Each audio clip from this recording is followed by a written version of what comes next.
जब व्यक्ति को मुसीबत आती है तो उसको सारे दोष नजर आते हैं। जरा पंडित जी देखना, मुझे पितृदोष है। क्यों?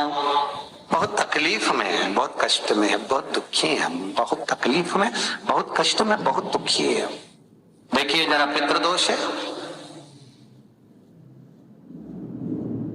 पंडित जी बोलेंगे पितृदोष तो नहीं है। वास्तु शास्त्री के पास पहुंच गए महाराज, और वास्तु शास्त्री के पास जाकर कहा, जरा देखिए हम बड़े तकलीफ में, बड़े दुखी हैं, क्या वास्तु दोष है हमारे घर में? क्या हमारे घर में वास्तु दोष है क्या? देखिए जरा। तो फिर वास्तु शास्त्री ने कहा, घर में भी कोई वास्तु दोष नहीं। तो फिर इतना दुख काहे से है, इतनी तकलीफ काहे से? आप जो परमात्मा का भजन करोगे, कीर्तन करोगे, नाम जाप करोगे, स्मरण करोगे, कर्म अच्छा करोगे तो ही तो ठीक होगा।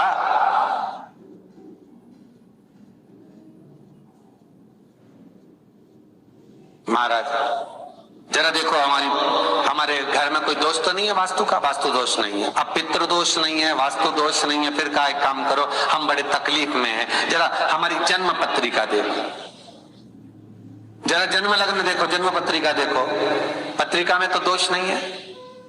अरे भाई, जब व्यक्ति का मुसीबत का समय आता है, दुख का समय आता है, तकलीफ का समय आता है, तो वो पितृदोष देखता है,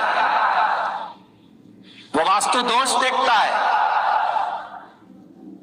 वो पत्रिका में दोष देखता है कि कारण क्या है मुसीबत का। बस दिक्कत एक ही है कि वो अपने कर्म में दोष नहीं देखता कि मेरे ये पितृदोष, ये वास्तु दोष, ये सारे दोष तो बात के हैं, पर सबसे पहला दोष है कि जो कर्म करा है वो कैसा करा, उसके अनुसार मुसीबत आई है, उसके अनुसार हम दुख झेल रहे हैं। बार बार कहा जाता है, मत बुरे कर्म कर बंदे वरना पछताएगा, भगवान की आंखों से तू बच नहीं पाएगा, तू बच नहीं पाएगा। हम दोष देख रहे हैं, हमने पितृदोष दिखवाया, हमने वास्तु दोष दिखवाया, हमने पत्रिका में दोष दिखवाया। मेरा एक निवेदन करबद्ध है, जब आपके ऊपर मुसीबत जब आई है, दुख जब आया है, तो अपने पूर्व के किए हुए कर्म का भी दोष निकालो कि क्या कर कर आए।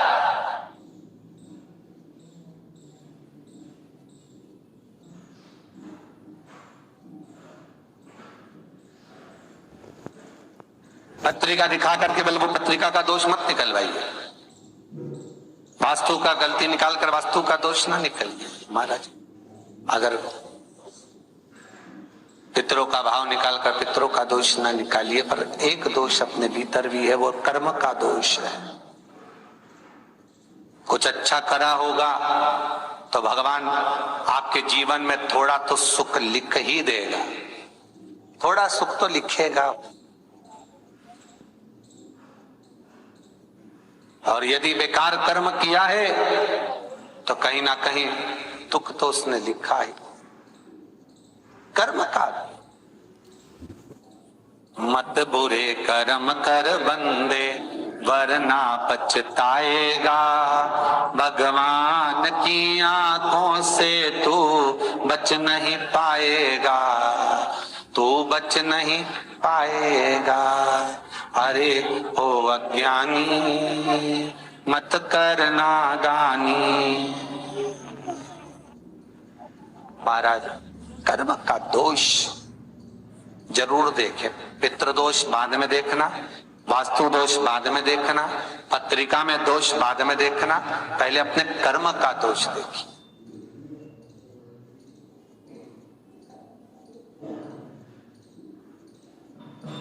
फिर निवेदन करेंगे, बार बार कहते हैं कि भगवान की भक्ति में डूबो, शिव का स्मरण करो, भगवान का स्मरण करो, राम का, कृष्ण का, तुम्हारी मर्जी पड़े उसका स्मरण करो, पर करो क्यों? क्योंकि दुख, तकलीफ, कष्ट पत्रिका दिखाने से नहीं कटेगा, मकान के दरवाजे बदलने से, वॉशरूम बदलने से, पाइप बदलने से नहीं बदलेगा।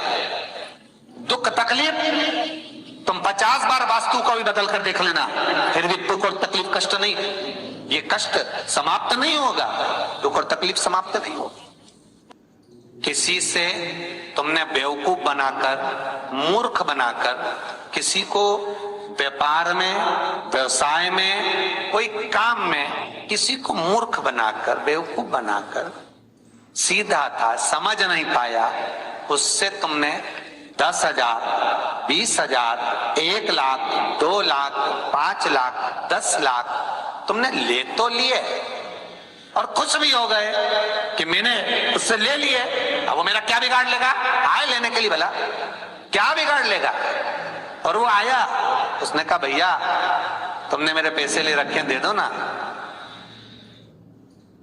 भैया उस समय पर जब मेरे पास था मैंने आपको दे दिया था, अब आपका काम हो गया ना, दे दो। अब आपके पास में पूंजी आ गई ना, दे दो।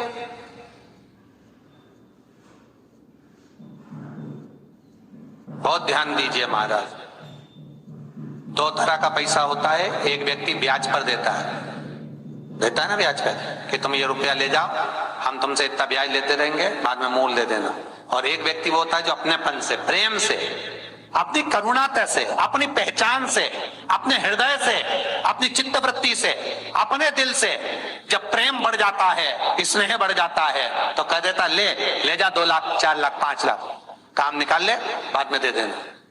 पर व्यक्ति इतना विचित्र हो जाता है कि जिससे ब्याज पे लिया है उसका तो पूरा ब्याज देता रहता है, और जिसका बेचारे का देना है उसका दे ही नहीं पाता। पर निवेदन है, जिसने तुम्हें मुसीबत में साथ दिया, तकलीफों में, कष्ट में तुम्हारे साथ दिया, सबसे पहले हाथ जोड़कर उसको निवेदन कर कर देना कि ये तेरा है भाई, ना जाने फिर जरूरत पड़ जाए तो तुझसे मिल तो जाएगा। जब एक बार दे दोगे तो वो दूसरी बार देने के लिए तैयार बैठा रहेगा। पर तुमने जब सोच लिया, विचार कर लिया कि मैं तो खा रहा हूं, निगल रहा हूं, तो फिर जब नियत में खोटा गया तो फिर वो कुछ नहीं करेगा। जिसका तुमने पैसा खाया वो कुछ नहीं करेगा, अब तो वो करेगा जिसने इसके माध्यम से तुझे दिलाया, उसको कुछ नहीं करना। जब कष्ट पे कष्ट आया, दुख पर दुख आया, तकलीफ पर तकलीफ आई, सारी पत्रिका दिखा ली, पितृदोष की पूजन करा ली, वास्तु बदलवा लिया, सारे काम कर लिए, तो भी दुख नहीं मिटा। तब गुरु के पास गए, पर गुरु भी क्या बोलेगा, यही बोलेगा कि और थोड़ा सा देख लो। पर कष्ट मिटेगा कब? जब कर्म का दोष मिटेगा। जो करा है उस दोष को भी तो मिटाओ।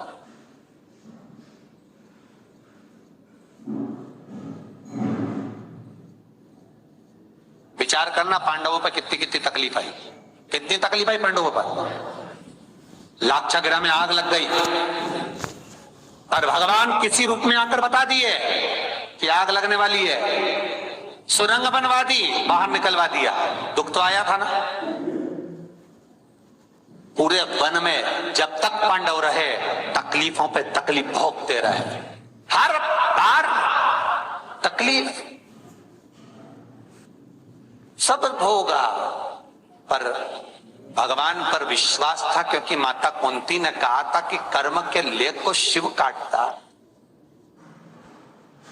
भगवान ब्रह्मा उतना ही देंगे जितना तुम्हारी लेखनी में लिखा है, भगवान विष्णु उतना ही देंगे जितना तुम्हारे भाग्य में लिखा है। और भगवान शंकर तो कुछ नहीं देखते, ना लेखनी, ना कर्म, ना भाग्य। उन्होंने कहा अपनाए दे दो, उठा के उठाओ दो। क्या सोचना, क्या विचारना, क्या करना, दे। फिर नहीं सोचा, फिर नहीं विचारा, वो तो केवल